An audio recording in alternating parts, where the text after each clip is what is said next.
Today on the TMZ Podcast. Hello and welcome to the TMZ Podcast. I'm Charlie Cotton, and joining me on the podcast today is my favorite New Yorker, Katie Hay. Yes. Do you know any other New Yorkers? Is my question. I'm I'll still racking take my it. I'll brain. take Donald Trump? Oh, so I am your favorite. Yeah, Great. yeah. Easy win. Slid right into that. So you've come to LA. Yep. What do you Here. mainly do for us? I'm a TV producer. You produce I produce TV. the TMZ on TV. And what a job you do. And I do the jump in on the podcast every now and again. I love that. We both started as tour guides. You were the New York yeah, tour in guide. New York. New York had a short-lived TMZ tour. Why which so was- short-lived? I don't know. It was only like 6 months, maybe a year. And But then That was your foot in the door. that was my foot in the door. And then I came out here and, the rest is history. Ah. 11 years later. Wow. I know. Wild. Wild. Okay, let's get to our stories today. There are some good ones for you. You've been following this Caitlin Clark drama? I have. I'm fascinated with it. Yep. She's the biggest news in sports right now, so we'll talk about her latest drama. Your favorite rainbow-haired rapper is in trouble again. Tekashi. Tekashi's in trouble again. We got a almost news segment. Have you been here for an almost news segment? Almost news. No. It's like a segment we slide in at the end where it's kind of like... Let me guess. Is it almost news? Yeah, not quite there. I get the name. So we'll do that at Gives the it end. away. Okay. Give an okay. update on Sydney Sweeney there. The biggest one, though. The biggest one, though, leading the show, Yeah. we're going to talk about Kanye West, and we're also going to throw in a bit of Kim Kardashian while we're at it. Oh, of course. So Kanye West is now the suspect in a battery. Yeah. A man reported him, said that Kanye punched him in the face, Right. and this all went down allegedly because said man grabbed Bianca by the waist, Right. like touched her body and Yeah. kind of spun her around, Right. blew kisses at her, and then got punched in the face. But then the man ran to the cops, said Kanye did this, Mm-hmm. and now God knows what's going to happen. Well, now Kanye's people are saying it was way more than what you just described, right? They're Mhm. saying that grabbed is grossly inadequate, Oh, my bad. and that Bianca was physically assaulted. Yeah. So they're saying that this guy put his hands under her dress, directly on her body, grabbed her waist, spun her around, blew her kisses, and she was battered and sexually assaulted, is what Kanye's Wow. people are saying. So they're not saying he didn't punch him. They're Right. saying we don't know, right? But like, It looks like the guy might have deserved it if that's true. yeah, yeah, right, of course. Well, definitely deserved But it. Like, where you were- can't do that. You can't do that, of course. And so I guess it would be considered then self-defense. It'll be interesting how this all plays out because Kanye obviously has a history, right? Yeah. With violence, Yeah. and putting his hands on people. Especially paparazzi. Yeah, and right, because we remember the incident with where he took the phone. Yes. I mean, there's been incidents after incidents with him versus paparazzi. But yeah, I Right. mean, he loses his temper. But if some random guy touched, under my wife's dress on Yeah. her skin, Yeah, you're And punching him. you're punching him. And if you Right. don't, you're no kind of husband. Yeah, agree. I mean, but here's my question though. Kanye gets into these situations all the time where he's always like punching or grabbing. Where's security? Why are people getting that close to Bianca? Yeah, well, that might be a bodyguard's job to do Yeah, that. that's what I would think. I mean, listen, if this is true and this guy really did this to Bianca, in my opinion, Kanye has every right to just go up and pound on him. But It's ridiculous. I don't know what the laws are. Like, if someone touches your wife, but not in she's not going to get hurt by it physically. Well, I but- mean, that's sexual yeah, assault. you're allowed to is- punch someone then? I don't know. I would have hoped I would so, think it would be almost. considered self-defense, right? Although it's not yourself. We're not I don't know. lawyers. We're not lawyers. That's becoming very clear. Yeah, we just yeah. know what we would do, It sounds like which a is big punch the guy's lights out. Yeah. So they had just come from the happiest place on earth, Disneyland. That's sad. Ugh. What a ruin to the day. They're like eating churros on Space Mountain. So Yeah. fun. And then this had to happen. Right. Well, they just got to. It happened at Chateau Marmont. So Okay. they'd left Disneyland, come to Chateau Marmont, which I mean is maybe the most historic hotel in LA. Yeah. Lots of stuff Tons has of gone down there. celebrities are always there, and the security's pretty tight there too. So Right? I mean, Yeah. you would think around Kanye too that it would be, I don't know, this is So wild. weird. It's going to be interesting to see how this unfolds. But yeah, I mean, if that random guy put his hands on Bianca, he had every right to get punched in the face. For once, I think I'm siding with Kanye. On Yeah. this one. Once we get more information on it. But yeah, if what his rep is saying is true, then I'd be don't Yeah. touch me. Okay, on to Kim. Yeah. Kim is doing what she knows will get attention and make people watch the show.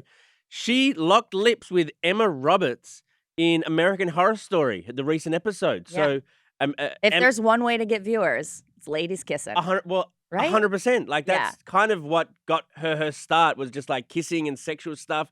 And like now this clip is everywhere.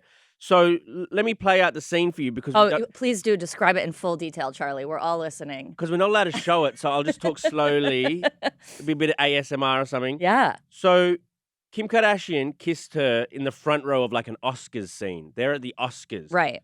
Kim plays Siobhan. Anna is the name of Emma Roberts' character, and Anna wins an Oscar. Mm-hmm. And Anna's pregnant right now. Okay. By the way. Okay. In fact, her water breaks on stage. Right.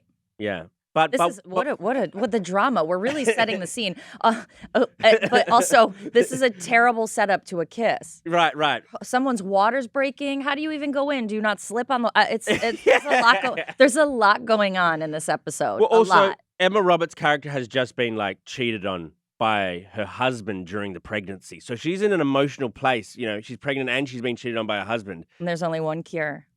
I'd make out with Kim. That's because she wins the Oscar. The antidote to everything. Kim turns to her, says, "Go up there and get your hardware, baby," and lays one on her. And I mean, it's the kiss being heard around the world. It's pretty hot. Give Kim an Oscar. Well, remember what was the movie? It was with Denise Richards and was it Naomi Campbell? Oh, Wild Things. Oh, that takes me back to my childhood. Yeah. Well, how old were you when you were watching I don't know, it? man. You have a conversation with your parents. Is that the one in the pool? 5-year-old is watching Wild Things. They're in the pool? But yeah, so I always consider that the most famous female kiss of all time. Yes. I feel like every single guy could explain that kiss in full detail. Apparently some children were allowed to watch it. So my question is, does this kiss overtake that kiss? Where does this kiss fall on the rankings of famous female kissing? I don't think anything will overtake that kiss. Right.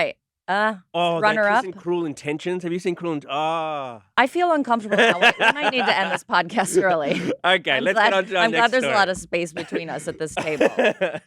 Okay, Caitlin Clark. She's just like dominating the news cycle now. Oh, she's awesome. She's awesome. This time, awesome. It's like kind of something happened that's not her fault. This creepy reporter named Greg Doyle. He's a journalist for the Indianapolis Star. So she's got this famous thing. She does that heart thing that girls like to do. And when she like wins games and stuff, she does the heart thing up to her parents and her family. Who started that? I thought I always associated that with Taylor Swift. Yeah, I'm not sure who like started it, but she always does it during the games up to her family, right? So I mean, we don't see the reporter in this clip, but he basically wants Caitlin to send him the love gesture, and it's just a bit gross. It was awkward, right? Because he was about to start. He introduced himself, and then he's like, "Hold on, really fast," and then gave her that gesture, and so she was kind of like caught off guard. I don't know what to do with this. Let's listen to the clip. Okay. Now, see what happened. Hi, Caitlin. Greg Doyle, Indy Star. Real quick, let me do this. You like that? I like that you're here. I like that you're here. I do that at my family after every game, so. Okay, well, let's start doing it to me, and we'll get along just fine. So, question is, you didn't have to turn pro. Okay, so I mean, it's for me when I watched this, I was expecting, because there was a ton of outrage over this, and it's like when I watched it, I was expecting something really explosive and weird and creepy to happen, and I just was like, oh, this guy's just awkward. Yeah, I mean, I didn't get the outrage. Well, this guy's obviously looking for his moment, but he found it the wrong moment. And I think the outrage is partly because there's this huge pay disparity thing going on right now. Yeah. Where Caitlin's making like $75K a year for a season. The NBA, the guy, Wemby, who got drafted #1 last year in the NBA, he's making over $12 million a season. So people are already thinking like, wow, women aren't being treated equal. Biden's come in and talked about it. Andy Reid, the coach for the Kansas City Chiefs, everyone's talking about that. And now you got this heroine, like this hero, like who's like going to come in and probably change the sport WNBA for every woman. Right. And you got this creepy guy kind of Focusing on this hand signal rather talking than down to her, acting almost like creepy. Yeah. Like, I try to like ask questions that might get picked up and, you know, get a reaction out of the celebrity in a positive way. But this guy just poorly timed it and poorly said it. I mean, that's the thing, right? It was awkward. It was a little creepy, but I didn't think it was. I think he was just trying to like connect with her in a funny way is how I took it. And it's obviously not the time, but he was like, oh, she does this, so I'll do this. And he has come out and apologized because he got, I mean, skewered. Yeah, I mean, even when Dave Portnoy is laying on you, like saying you need to be, your media credentials need to be taken away, la la la, then you know you're in trouble. Right. But I mean, Caitlyn, for her part, you know, hasn't really said how it made her feel, but she's going to be okay financially. She's got State Farm, she's got Gatorade, but it's yeah, she'll make it up. I mean, it's good that this has been going on, right, forever, the pay disparity. And so it's interesting that this has been picked up because it shines such a severe disparity right now that we're looking at. And so the fact that this gets some press and some attention is great. I mean, hopefully things will change. I think so. I think Caitlyn will be the change. Yeah, I hope so. Okay, on to our next story. Tekashi 6ix9ine. Oh boy. He's in trouble with the IRS. They went into his home in Florida, Palm Beach, in fact, and they ended up confiscating a bunch of stuff. We know that they confiscated a couple of his cars. It looked like Lamborghinis. These cars are so ugly. The cars are like... there's paint splattered, right? Is it like, it looks like someone took... Like a paint gun or a paint gun, yeah. And splattered, but they've been confiscated. We don't know exactly what he did tax-wise to get everything confiscated and his house raided, but it can't be good, obviously. No. He's holed up in the Dominican Republic right now, and he can't leave the Dominican Republic because of various domestic violence accusations and charges and that he's trying to overcome. This guy just like... I don't know. He turned out who we thought he would be, basically. Yeah. So is he just going to live in the Dominican Republic forever? Well, he can't leave yet until these charges are sort of like go through court and that sort of thing. And if he comes back here, he doesn't have any cars to drive. We'll so have to Uber. He'll have to Uber everywhere. Yeah, exactly. I mean, how about the feds? They're on one lately, huh? Just raiding homes left and right. I know. They are, exactly. I mean, this one's for tax stuff, whereas Diddy was obviously more. But he must have just not paid like millions of dollars in taxes or...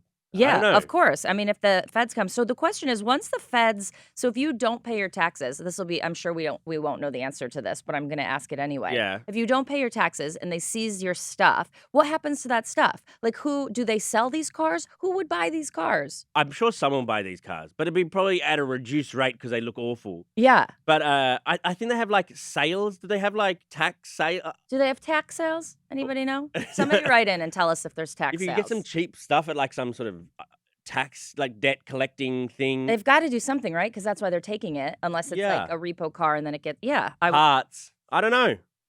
We'll find out. Somebody who knows Somebody taxes and Fed stuff, comment. write in and tell us what's going to happen to Tekashi's cars. Okay, almost news time. Yeah. Sydney Sweeney. Oh, man. Remember yesterday that Hollywood producer Carol Baum, she said she's not a good actress. She's not even pretty. Carol. Well, now her rep and her acting coach, Sydney Sweeney's, responding, basically saying, I mean, her rep says that she's a good actress, but he admits she doesn't have supermodel good looks. Well, that's her acting coach. That's her acting coach. Okay. Which is... I thought it was a little bit of a shock. I feel like he tried to defend her, and he did. He said really nice things. He said, he was trying to say like she's beautiful on her inside as well as has like great cheekbones that the camera picks up. Like he's saying she's beautiful, but the way he said it said she doesn't have supermodel good looks, which is just like, oh man, I mean, sir. We can't say like no. It doesn't sound like a positive, does it? No, it doesn't. He meant well. I'm sure he's now kicking himself for saying that because he really did. He said, here's what he said. He said, Sydney's beautiful because she has inner depth, intellect, compassion, style, and facial features, eyes, smile, cheekbone that the camera angles pick up on. The camera loves her look as well as the audience. The audience loves her because she's relatable and approachable. What the? But Stop also there. relatable and approachable Yeah. aren't like, oh, gorgeous. You know what I am? Relatable and Yes. approachable. If I said, I'm Katie, not Sydney Sweeney. Katie, you're beautiful on the inside. Yeah, I don't wanna hear what? Yeah. I mean, This is someone defending her. like- Right, it's defending her. It's, And her rep, Sydney's rep, said, how sad that a woman in the position to share her expertise and experience chooses instead to attack another woman. If that's what she's learned in her decades in the industry and feels it's appropriate to teach her students, that's shameful. To unjustly disparage a fellow female producer speaks volumes about Miss Baum's character. yeah, she gives it to her, and I agree. I bet this you know, Carol, I Carol bet- didn't know. This I was gonna think happen. I think Carol is kicking herself today. I think so. But it's 2024. How about we just don't comment on other women's looks? Unless it's to say they got supermodel good looks. You know? You're still allowed to say that. Sure, fine. I mean, okay, that's the if one you get rule. a comment, only make it like a really positive comment. Yeah, I mean, you can say, look, the whole thing with Carol, saying she wasn't a great actress, that's fair game. I mean, I Yeah. think that's fine. But to throw in she's not even that good looking, it's like, calm down, Carol. Right. I totally Cool agree. it, Carol. Mm. Cool it. You're beautiful on the inside and outside, Katie, by the way. Oh, thank you so much. Oh, gosh, you just feel so good coming to the TMZ Yeah, podcast. I mean, You're that's just spreading love come and here for joy. compliments, you know. Thank you. And Appreciate hopefully you that. come back soon. I will. Thank you for joining us, and we will see you guys tomorrow. Goodbye. Bye.